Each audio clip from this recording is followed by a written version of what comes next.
ایک فقیر نے مالدار آدمی سے کہا، اگر مجھے تمہارے گھر میں موت آ جائے تو تم میرے ساتھ کیا سلوک کرو گے؟ مالدار آدمی بولا، تمہیں کفن دے کر دفنا دوں گا۔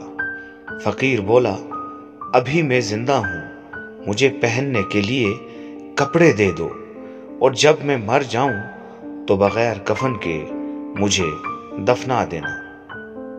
یہ ہم لوگوں میں سے بہت سے افراد کی داستان ہے کہ جب تک ہم زندہ ہیں ایک دوسرے کی قدر نہیں کرتے، لیکن مرنے کے بعد ایک دوسرے کے لیے آگے بڑھ بڑھ کر نیکیاں کرنے لگتے ہیں۔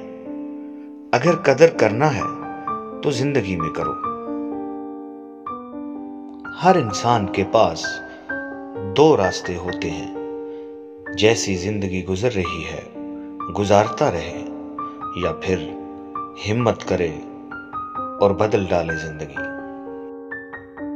محبت اور دوستی، یہ دو چیزیں ہر طوفان کا مقابلہ کر سکتی ہیں، مگر ایک چیز ان دونوں کے ٹکڑے ٹکڑے کر سکتی ہے، اور وہ ہے غلط فہمی۔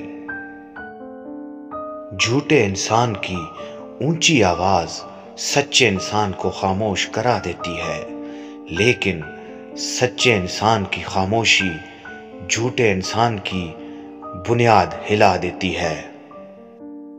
اگر آپ کے اندر سے کوئی آواز آتی ہے جو آپ کو کہتی ہے کہ یہ حرام ہے اور یہ حلال، تو اپنے دل کے زندہ ہونے پر اللہ کا بہت شکر ادا کریں۔